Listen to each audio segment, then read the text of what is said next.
Illinois Stories is brought to you by the Corporation for Public Broadcasting and by the support of viewers like you. Thank you. Hello, welcome to Illinois Stories. I'm Mark McDonald.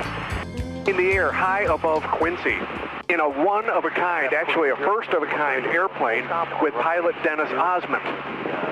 I say the first-of-a-kind airplane. The Cessna 172 is probably the most popular airplane flown. More than 40,000 of these are in the air. And Dennis Ozment and I are in the first Cessna 172.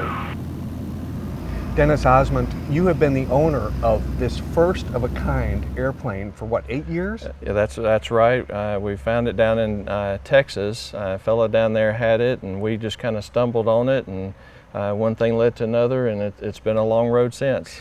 40-some thousand of these 172s have been made and are still flying, most of them, right? Yes, absolutely. So they're a good airplane. Absolutely. How did you know you had the first one?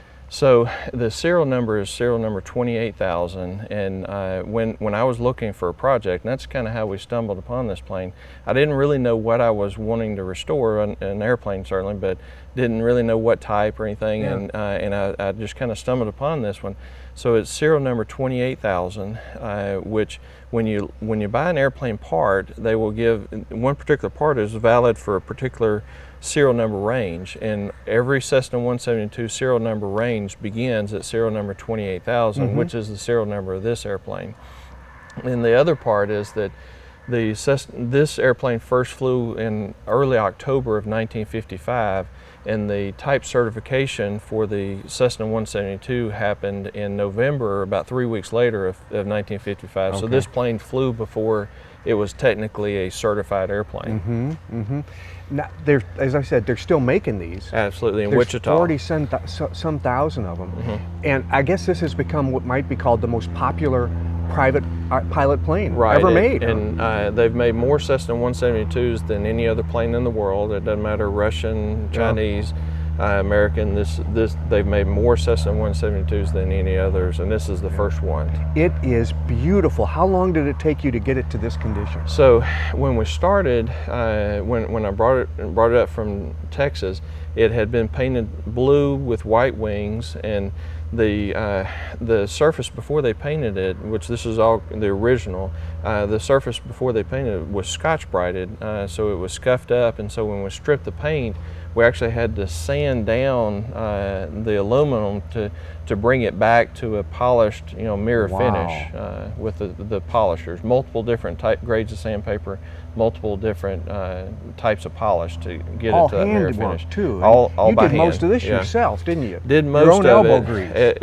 grease. The elbow grease, I did. Now Rodney Halfpap, who's my mechanic, did all the smart stuff. I'm kind of the guy that just has elbow grease, and he's the person who really made it the way it's supposed to be. Rodney painted the airplane as well. Did a fabulous job. Okay, speaking of painting, how did you choose what color you wanted? So we want it to be all original since it's the first one. Every nut and bolt had to be the way it's supposed to be from the factory, and so we actually found an original Cessna brochure off of eBay, and we're able to use that to make sure colors were correct, fabric was correct.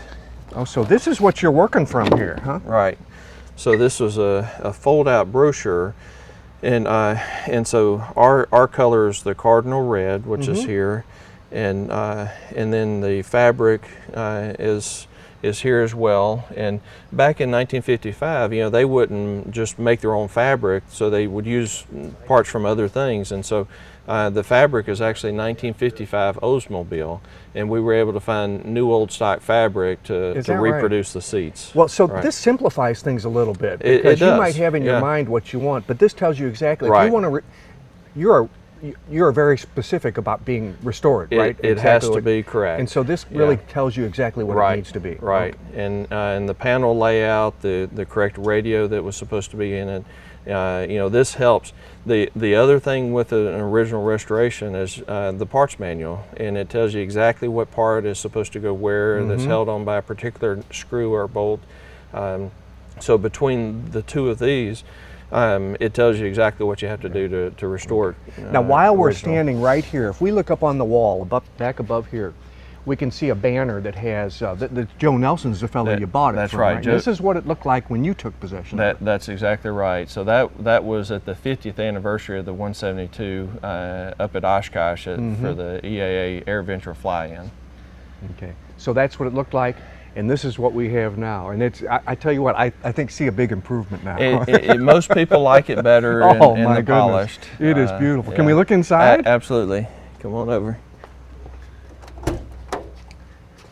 Okay, and there's the fabric that you're talking about on the seat, right? And that came from, was that, did you say Buick or? Oldsmobile. Yeah, okay. 1955 Oldsmobile. Oh, it's gorgeous. Yeah. Now, would you do me a favor? Get in the other side, Dennis, points out some things to us so we can see what we're seeing.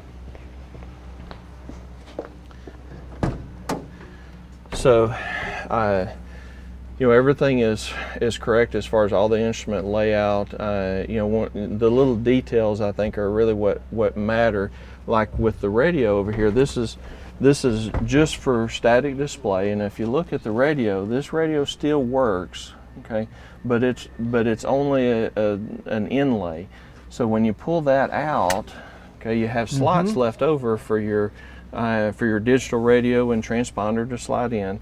But what we did was this radio would have been, easily that long, well over a foot long, and we cut that off, but the mechanism was still in the front to be able to still work, and so we use that as static display to just kind of show everybody what it's supposed to look like. That's what it would have looked like, and then you have a new digital radio to work from. That's correct. Yeah. Okay. Yeah. It's safer, isn't it? Absolutely. Yeah. And even though it has to be correct, it also has to be safe. So the seat belts are all new seat belts. We actually have shoulder harnesses, which did not come original on the airplane, and though. It has to be safe, number one, and then while it's on the ground, we can still make it period correct. This is exactly what this plane would have looked like on the inside in 1955. Exactly. Yeah. Now, one thing you like about this is the visibility you have. So on this vintage airplane, basically you have one single row of instruments that go across.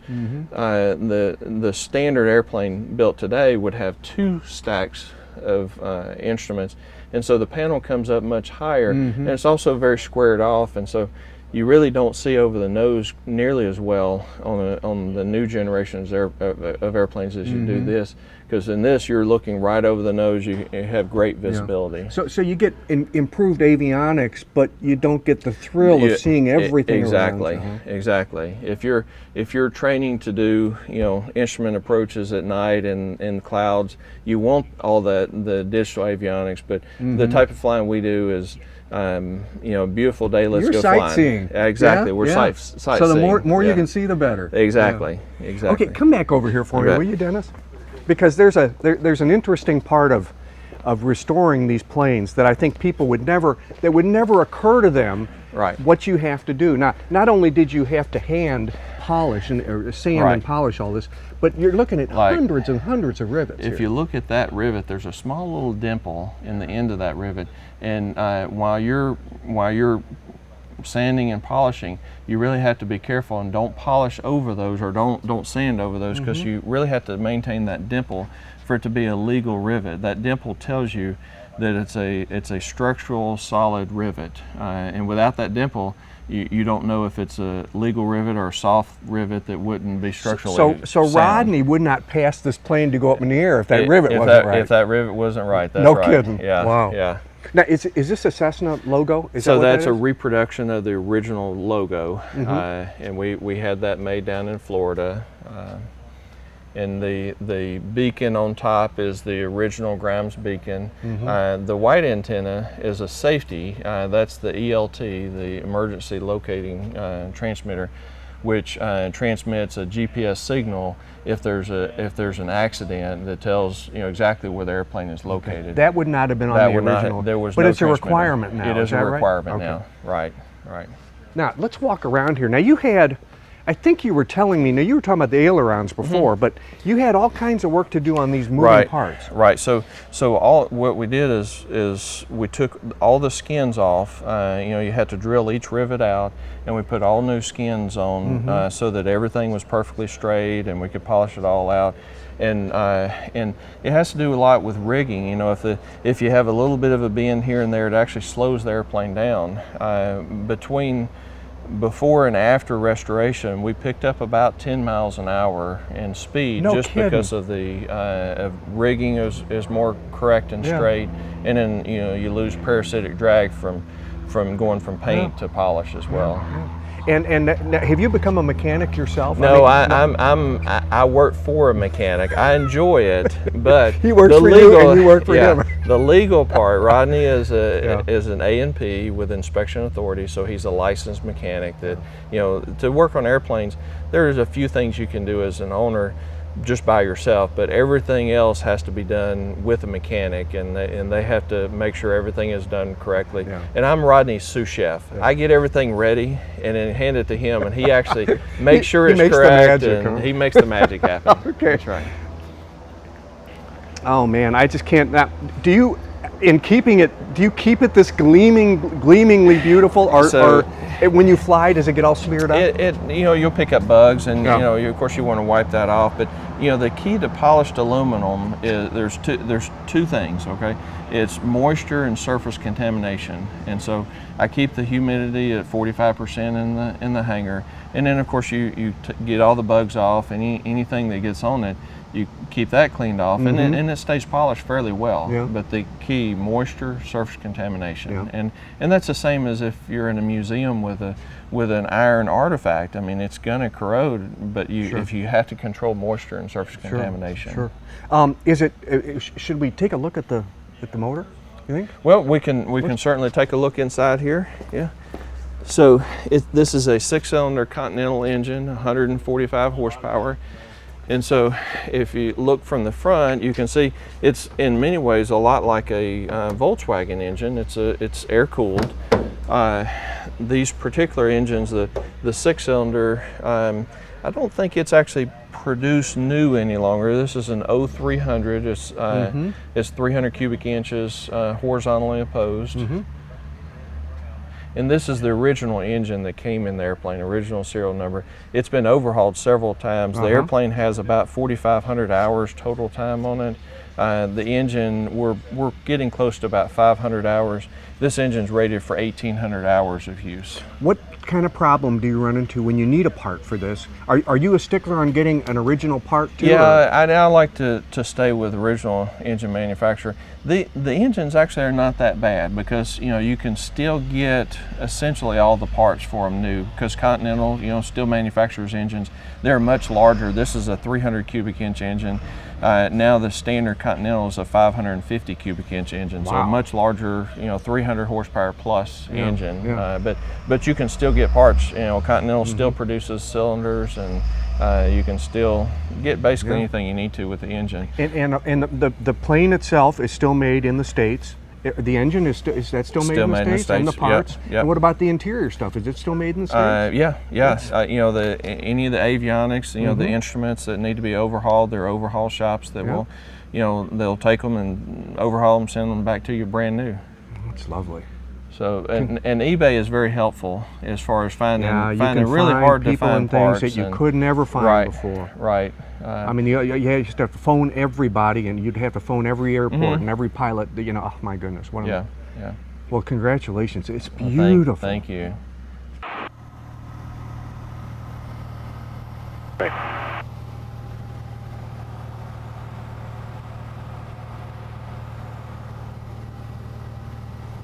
That takeoff was so effortless. I didn't even feel it didn't feel like anything. It was wonderful.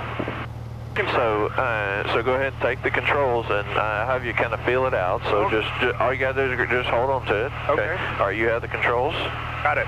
All right, you have the controls? I have it. All right, so when you push in, your nose goes down, of course. When you pull back, your nose goes up. Okay. And, of course, left and right. So just kind of feel it out. You're not going to hurt anything. You can't do any damage, or we're not going to hit anything. And just kind of waggle back and forth and kind of feel what the controls feel like. Okay. Left, and back to center. So when you bank your wings, you know, it keeps you in the bank and you have to correct the bank to come back. All right, okay, back to center. Yeah. You have to do it gradually, though. You don't. Yeah, it is gradual. Yeah. Okay. Now Yeah. I'm on about the right elevation, aren't I? Yeah.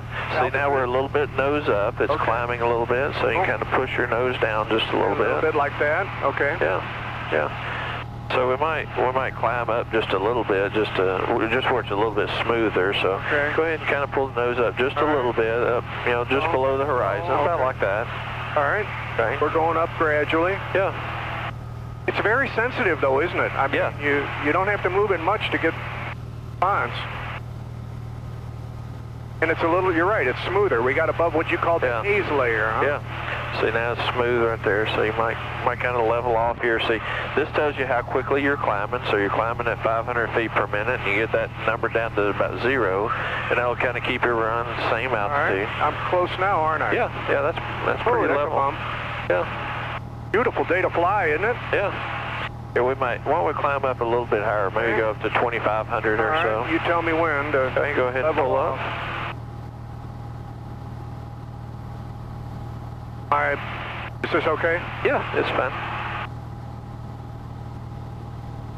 Right now, push the nose down a little bit right here. We'll kind of see how it feels right here at 2,500. Trying to bring it back to the right. You're fine. I'm making a turn I don't want to make. Don't worry about it. You know, it's a big sky. It's hard to hit anything up here. Anything else? Nothing to hit. Yeah. There it is. Now, are we about the right elevation? Yeah, that's pretty smooth right there. So kind of push the nose down a little bit so we're down here around 0 on the vertical speed indicator. Beautiful. Okay. I'll kind of slow down here a little bit just to make it a little easier. Okay. Now let's make a right turn and we'll kind of swing back around. So you put you bank your wings over and just kind of hold it there. Okay, like so? Yeah. All right.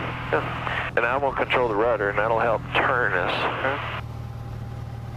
It's not too much? That's okay? That's perfect. All right, yeah, you're doing great. This is about a 25, 30 degree angle. Not bad at all. Oh, it's nice. It's really, what a beautiful day to fly. Oh, yeah. Let me ask you a question. After all the hours and work you put into this plane, what does it feel like when you're up here? Oh, it's wonderful. You know, and it's great to fly to other airports and to go to fly-ins, have other people that see the airplane. One of the interesting things is most people who are pilots have flown a 172 at some point in time. So really, you know, this is an airplane that's part of their history. This is not just another airplane. When we're at air shows and things, people don't take pictures of the airplane. They take pictures of themselves with the airplane because it's part of their history also, you know, their flying history. Rodney, you've been described as the chef and Dennis the sous chef on this project. That's kind of a compliment. Congratulations. Well, thank you very much. He respects your work. Well, but Dennis is much more than a sous chef. He's very good at about everything he does. He must have had, I can't imagine how many hours. Would you want to take a guess at how many hours he might have had of his own time putting this thing back together? I would guess 400 to 500 hours of his own time. And, he's like he says, he needs a project. He always has to have a project. He talked about the skins, you know, and the moving parts. And you just happen to have one of the old skins. Describe to me the process that this plane had to go through to replace these. Well, all the control surfaces on the aircraft, the rudders, the elevators, the ailerons on the wings, the flaps on the wings, had over the years had accumulated a lot of hanger rash, and in some cases had some light corrosion and different things like that. So in order to bring this up to a high polish, we replaced all the skins. Now this is one of the original skins off of this particular elevator. Is the lower skin. As you can see on this corner, it had hanger rash here with all the lines where it was backed into something or something ran into it. And so the skins were drilled off and new skins put on, everything re-riveted back, and again we used the original hard rivets in all the control surfaces. All the control surfaces then were checked for the correct balance, so that they were at neutral or whatever the spec was. And so there's a lot of hours just in the reskinning of the control surfaces. This would have gone on the bottom, I guess, because you got Yes. a blue bottom, which you would have seen if the plane was in the sky. So Right. Okay. And so is there one of those on the top too? There's a skin on the bottom and a skin on the top? Yeah. This skin is the underskin, as you can see underneath here. And then there's a matching skin that just to reverse a mirror image of this. Is anybody still making these? Or do you have to have that custom made? Well, Cessna still produces skins for the later model aircraft. This particular set of skins came from a company called McFarland Aviation, and they reproduce these skins using the factory dyes and things such as that, so they're correct. Now, part of the process here is not only taking the skins off, taking the wings off, taking the plane apart. As we're looking right here at this 150, this is also Dennis's. He's in the process of restoring this one. Right. And this is what this plane would have looked like at one time. I mean, you really got to basically start from scratch, don't you? Yes. And yeah, this is a pretty good representation of what we did with the 172. Wow. We completely disassembled the aircraft. Like you said, took everything out of the interior, the instrument panel, the wings off, all the windows, doors off of it. We've still yet to take the horizontal stabilizer off and go through that. But yeah, it's an in-depth process, but it's the only way to really get a good look at what you've got. And so once we're satisfied that everything internally is good and sound, then we'll start the process of going back the other direction and putting the airplane back together and restoring it back to the original condition. Here's one of the wings right here that's been taken off. And this is the left wing off of the 150. And Dennis was explaining before that this plastic had to come off, and then he had to repaint. Just if he wants it exactly the way it was, he had to make these holes and repaint the all these indicators exactly the way they were. Yeah, all these interior overlays have been repainted, and Dennis meticulously went back and hand painted all the lettering back in place. Amazing! What a lot of work. And down here, when you want to order or when you want to get an engine rebuilt, is that what this is? A rebuild, or is this a new one? Well, this is the original engine off the 150. So the engine was taken off, disassembled here, and then all the steel parts and the case halves were sent into a company down in Oklahoma City, or down in Tulsa, Oklahoma. And they actually recertify all the aircraft parts. They make measurements, and like the case halves, they're flat milled, so they fit perfectly together. And then all the steel parts are either magnafluxed or X-rayed, whatever, to make sure that they're proper and recertified, and they call it yellow tagged. So they come back and we can reassemble the engine at that point. Wow, we're all very pleased with the safety of these. Anybody involved in aeronautics, safety is really key, and we're all really pleased that you all take this so seriously, because it's not just the pilot up there that's in jeopardy, it's everybody, isn't it? When somebody's in a plane, if it hasn't been checked out properly and it doesn't go through all the proper processes. So absolutely, yeah. And there's a lot to it, but there's a lot of common sense that has to take place as well. So there's rules and regulations, but common sense goes a long way to dictate, are we doing this right or not? So thank you. Yeah. One of the nice things about flying airplanes is just the freedom. You can come out and fly, see things that you wouldn't see otherwise. Be able to see, different parts of the islands out here on the Mississippi that you can't see any other way.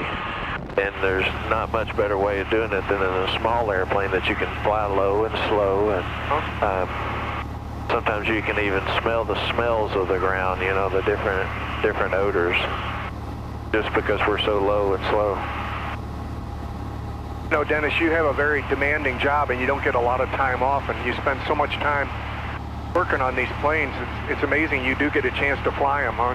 You make time to fly. I make time to fly them, but honestly, I enjoy working on them every bit as much as I enjoy flying them. Burlington traffic, Weber 2623, Central Caravan. We are 15 to the east, inbound for runway 18, Burlington. So the frequency we use here is the same frequency that they use at Burlington. So you'll hear people talking for both airports. This is not a towered controlled airport, so the control is from pilot to pilot, and it's communication. 015 turning left base, 18 Quincy. See, that's Randy, so he's over there getting ready to land on 18, turning left base. And all pilots know what frequency to use so they can hear each other? That's right. All that's published. Each airport has a discrete frequency.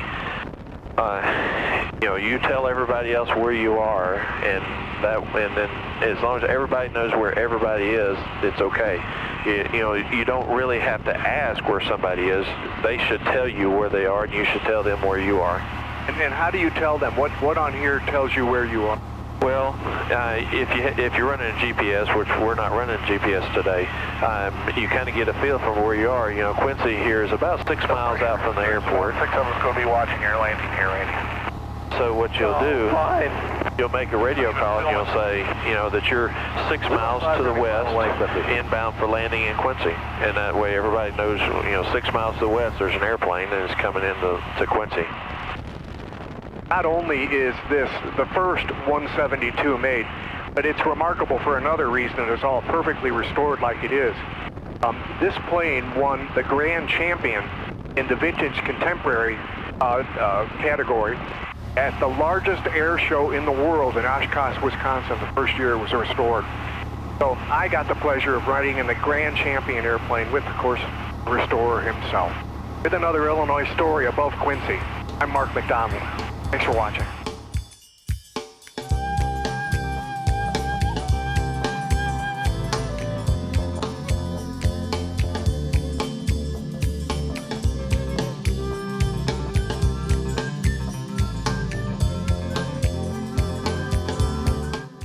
Illinois Stories is brought to you by the Corporation for Public Broadcasting, Illinois Arts Council Agency, and by the support of viewers like you.